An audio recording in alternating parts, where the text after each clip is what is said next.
Hey guys, welcome to our channel. आज हम start करने वाले हैं chapter 13 direct and inverse proportions. तो आज हम इस वाली वीडियो में एक्सरसाइज 13.2 का कॉन्सेप्ट समझने वाले हैं। ठीक है, तो ये कॉन्सेप्ट हम कुछ एग्जांपल्स के हेल्प से समझने वाले हैं। तो चलो स्टार्ट करते हैं।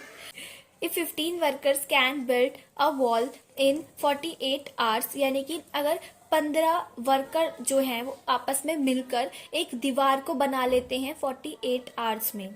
ठीक है, यानी कि अगर 15 लोगों को जो है एक दीवार को बनाने में 48 आवर्स लगते हैं, how many workers will be required to do the same work in 30 hours. तो इसी काम को करने के लिए, यानी कि अगर सेम काम को करने के लिए, अगर दीवार बनाने के लिए ही हमें कितने जने लगेंगे, अगर हम ये जो काम है 30 आवर्स में कंप्लीट कराना चाहते हैं। ठीक है, यानी कि इसी सेम काम को करने के लिए अगर हम कहें 30 घंटे में कंप्लीट करना है इस काम को, तो कितने वर्कर लगेंगे? क्योंकि अगर इतने वर्कर 48 आवर्स में इस काम को कर पा रहे हैं, तो फिर 30 आवर्स में कितने वर्कर लगेंगे इसी सेम काम को करने के लिए। तो चलो, अब जैसे हम डायरेक्ट प्रपोर्शन वाले केस में जिस तरीके से टेबल बनाते थे, इसी तरीके से हमें इनवर्स प्रपोर्शन के लिए भी टेबल बनानी है। तो देखो, इसमें हमें क्या दे रखा है, दो चीजें गिवन है।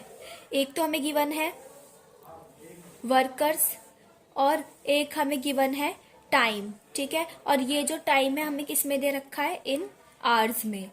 ठीक है, अब देखो यहाँ पे आपको क्वेश्चन में जिस तरीके से गिवन है, अगर 15 वर्कर को जो है दीवार बनाने के लिए 48 आवर्स लगते हैं, तो फिर हमसे पूछा है तो इसी सेम काम को करने के लिए 30 घंटे में, अगर हम इस सेम काम को 30 घंटे में पूरा करना चाहते हैं, तो फिर इसके लिए हमें कितने वर्कर चाहिए? तो हमसे पूछा है वर्कर निकालने, कितने वर्कर लगेंगे। ठीक है, तो देखो, अब डायरेक्ट प्रपोर्शन के केस में कैसे देखते थे कि अभी डायरेक्ट प्रपोर्शन का केस है या फिर नहीं। इसे चलो मैंने एक्स मान लिया, let x be the workers. ठीक है, तो मैंने x मान लिया है अब वर्कर्स को। अब हम नेक्स्ट क्या देखेंगे कि ये इनवर्स प्रपोर्शन का केस है या फिर नहीं है। तो देखो, डायरेक्ट प्रपोर्शन में क्या होता था, एक क्वांटिटी को इंक्रीज होने से क्या होता था, दूसरी क्वांटिटी भी इंक्रीज होती थी। ठीक है, लेकिन अब इनवर्स में क्या होगा, एक क्वांटिटी के इंक्रीज होने से ना दूसरी जो क्वांटिटी है वो डिक्रीज होगी। ठीक है, अब यहाँ पर उल्टा होगा, अगर एक इंक्रीज हो रही है तो दूसरी डिक्रीज होगी, और अगर एक डिक्रीज हो रही है तो दूसरी इंक्रीज होगी। यहाँ पे अपोजिट होगा। ठीक है, तो कैसे देखो, अब देखो, अगर मैं 15 लोगों को ये काम करने में जो है 48 आवर्स लगते हैं। ठीक है, तो अगर मैं चाहती हूँ कि मेरा काम जल्दी खत्म हो, यानी कि जैसे यहाँ पर समय ज्यादा लग रहा था, मैं चाहती हूँ समय कम लगे, तो उसके लिए मैं और ज्यादा वर्कर रखूंगी। ठीक है, अब देखो क्या हुआ, मैंने जो टाइम है वो तो मैंने कम कर दिया, तो अब उसके लिए क्या होगा, वर्कर बढ़ेंगे मेरे। अगर मैं चाहती हूँ मेरा कम समय में काम हो, तो मैं ज्यादा वर्कर लगा दूंगी, जिससे वो ज्यादा जल्दी कंप्लीट करेंगे। जितने ज्यादा लोग होंगे उतनी जल्दी काम होगा। ठीक है, तो मैं यानी कि अब वर्कर को इंक्रीज कर दूंगी, जिससे टाइम कम लगेगा। अब देखो यहाँ पर क्या हुआ, टाइम कम हो गया, यानी कि एक क्वांटिटी डिक्रीज हो गई, उससे क्या हो रहा है, दूसरी क्वांटिटी जो है वो इंक्रीज हो रही है, यानी कि अब यहाँ पे वर्कर ज्यादा लग रहे हैं। देखो, अपोजिट हो रहा है। अब यहाँ पर एक क्वांटिटी के डिक्रीज होने से क्या हो रहा है, दूसरी क्वांटिटी जो है वो इंक्रीज हो रही है। ठीक है, तो ये हमारा होता है इनवर्स प्रपोर्शन में। तो मैं कह सकती हूँ इट इज इनवर्स प्रपोर्शनल। ठीक है, इट इज इनवर्स प्रपोर्शनल। अब देखो, हम डायरेक्ट प्रपोर्शन के केस में क्या करते थे, हम पहले प्रूव कर देते कि ये डायरेक्ट प्रपोर्शन है या फिर नहीं, फिर हम उसके रेशो को इक्वल लिखते थे। ठीक है, जैसे इसको आपस में इसके इक्वल लिख देते थे। लेकिन अब इनवर्स के केस में क्या होगा, हम इनको किस तरीके से लिखेंगे, 15 मल्टीप्लाई 48, पहले ही डिवाइड में रखते थे, अब इसको मल्टीप्लाई में रखेंगे। मल्टीप्लाई इज इक्वल्स टू, अभी हमारा क्या है, x है, तो ये हो जाएगा x मल्टीप्लाई विथ 30। तो यहाँ पर इस तरीके से होता है। ठीक है, मल्टीप्लाई 30। तो देखो, यही था अब हमारा इसमें कि पहले हम क्या करते थे, सपोज करिए अभी डायरेक्ट प्रपोर्शन का केस चल रहा है, तो आप इसे किस तरीके से करते थे, 15/48 इज इक्वल टू x/30। ये हमारा चीज डायरेक्ट प्रपोर्शन में होती थी, जो कि यहाँ पे नहीं होगी। इनवर्स प्रपोर्शन के केस में आपको किस तरीके से लिखना है, इस तरीके से आपस में इक्वल लिखना है। ठीक है, अब हम क्या करेंगे, ये x इधर ही रहने देते हैं, 30 को इनके नीचे ले जाते हैं, मल्टीप्लाई में इस साइड आके हो जाएगा ये डिवाइड, इस तरीके से इसको सॉल्व कर देंगे हम। ठीक है, इसे सॉल्व करके क्या आ गया मेरा 24। ठीक है, अब 24 क्या आया, 24 वर्कर्स। ठीक है, तो यानी कि अब मेरे को, अगर मैं चाहती हूँ कि मेरा जो काम है वो 48 आवर्स में ना होकर सिर्फ 30 आवर्स में हो जाए, यानी कि जल्दी कंप्लीट हो जाए, तो मैं उसके लिए 15 से कितने लोग लगा दूंगी, यानी कि मैं इतने लोग बढ़ा दूंगी। अब मैं 15, जहाँ 15 काम कर रहे थे पहले, अब वो 24 काम करेंगे उसकी जगह, तो मेरा काम भी जल्दी होगा। ठीक है, तो यानी कि अगर अब तो फिर यानी कि मुझे अपना काम अगर 30 आवर्स में कंप्लीट कराना है तो उसके लिए मुझे कितने वर्कर चाहिए होंगे, 24 वर्कर की जरूरत होगी। तो this is your answer, 24 workers. तो गाइज आई थिंक अब आप समझ गए होंगे कि डायरेक्ट प्रपोर्शन और इनवर्स प्रपोर्शन में क्या डिफरेंस है। डायरेक्ट में जो है एक क्वांटिटी इंक्रीज होने से दूसरी क्वांटिटी भी इंक्रीज होती है, या फिर ये कह लो कि एक क्वांटिटी डिक्रीज होने से दूसरी क्वांटिटी भी डिक्रीज होती है। ठीक है, और इनवर्स में क्या होता है, अगर एक क्वांटिटी इंक्रीज हो रही है तो दूसरी डिक्रीज होगी। ठीक है, अगर एक क्वांटिटी डिक्रीज हो रही है तो दूसरी इंक्रीज होगी। ठीक है, तो ये हमारा इनवर्स प्रपोर्शन में होता है। अब देखो, अब हम नेक्स्ट एग्जाम्पल देखते हैं।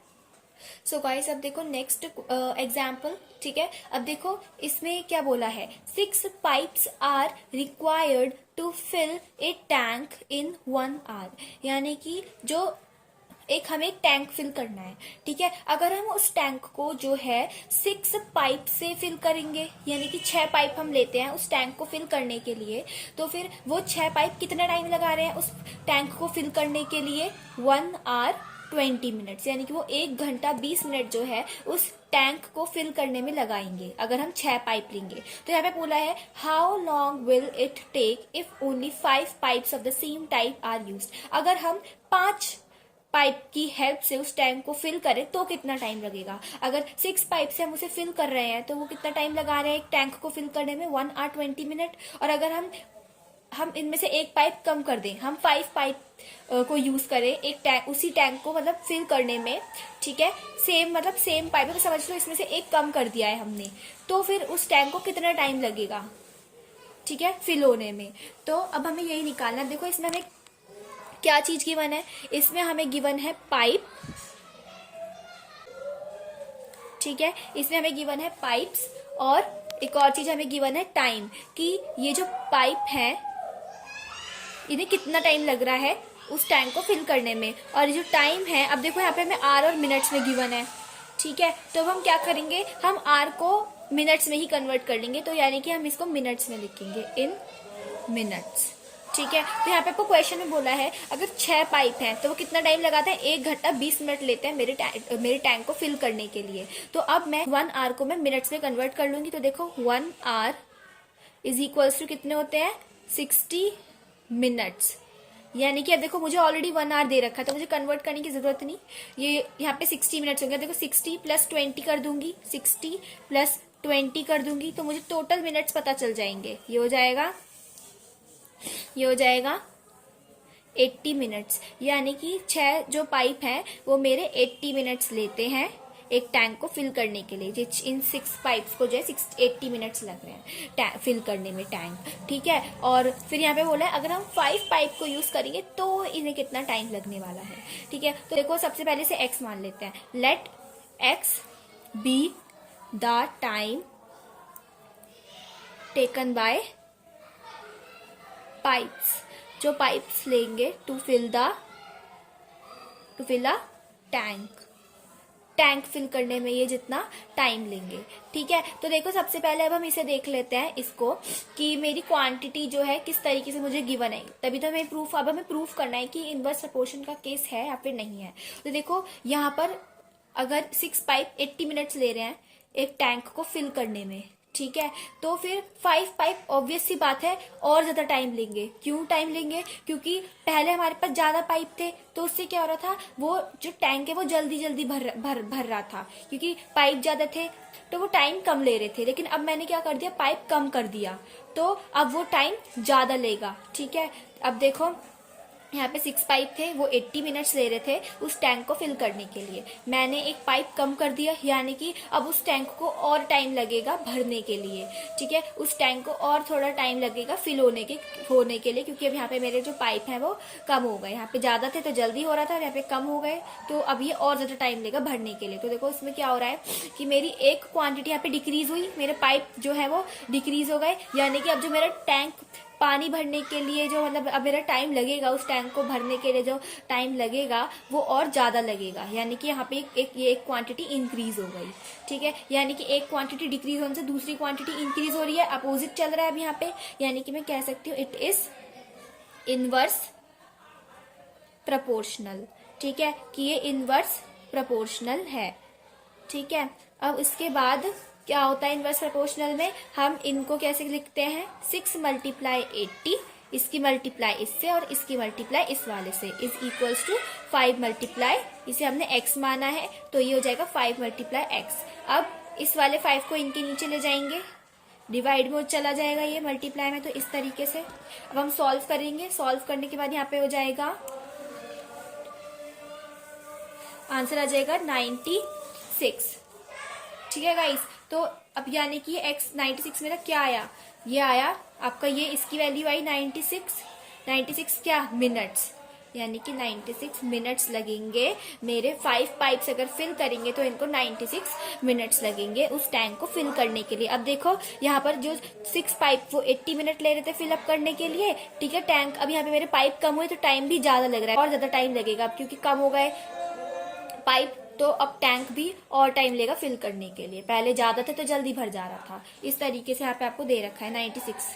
ठीक है, तो अब 96 मिनट्स लेंगे मेरे 5 पाइप ये टैंक फिल अप करने के लिए। ठीक है, so guys this is your answer. So guys, अगर आपको ये वाला वीडियो मेरा पसंद आया है तो मेरे वीडियो को लाइक कर देना। ठीक है, मेरे चैनल को सब्सक्राइब कर देना और बेल आइकन जरूर प्रेस कर देना। Thank you.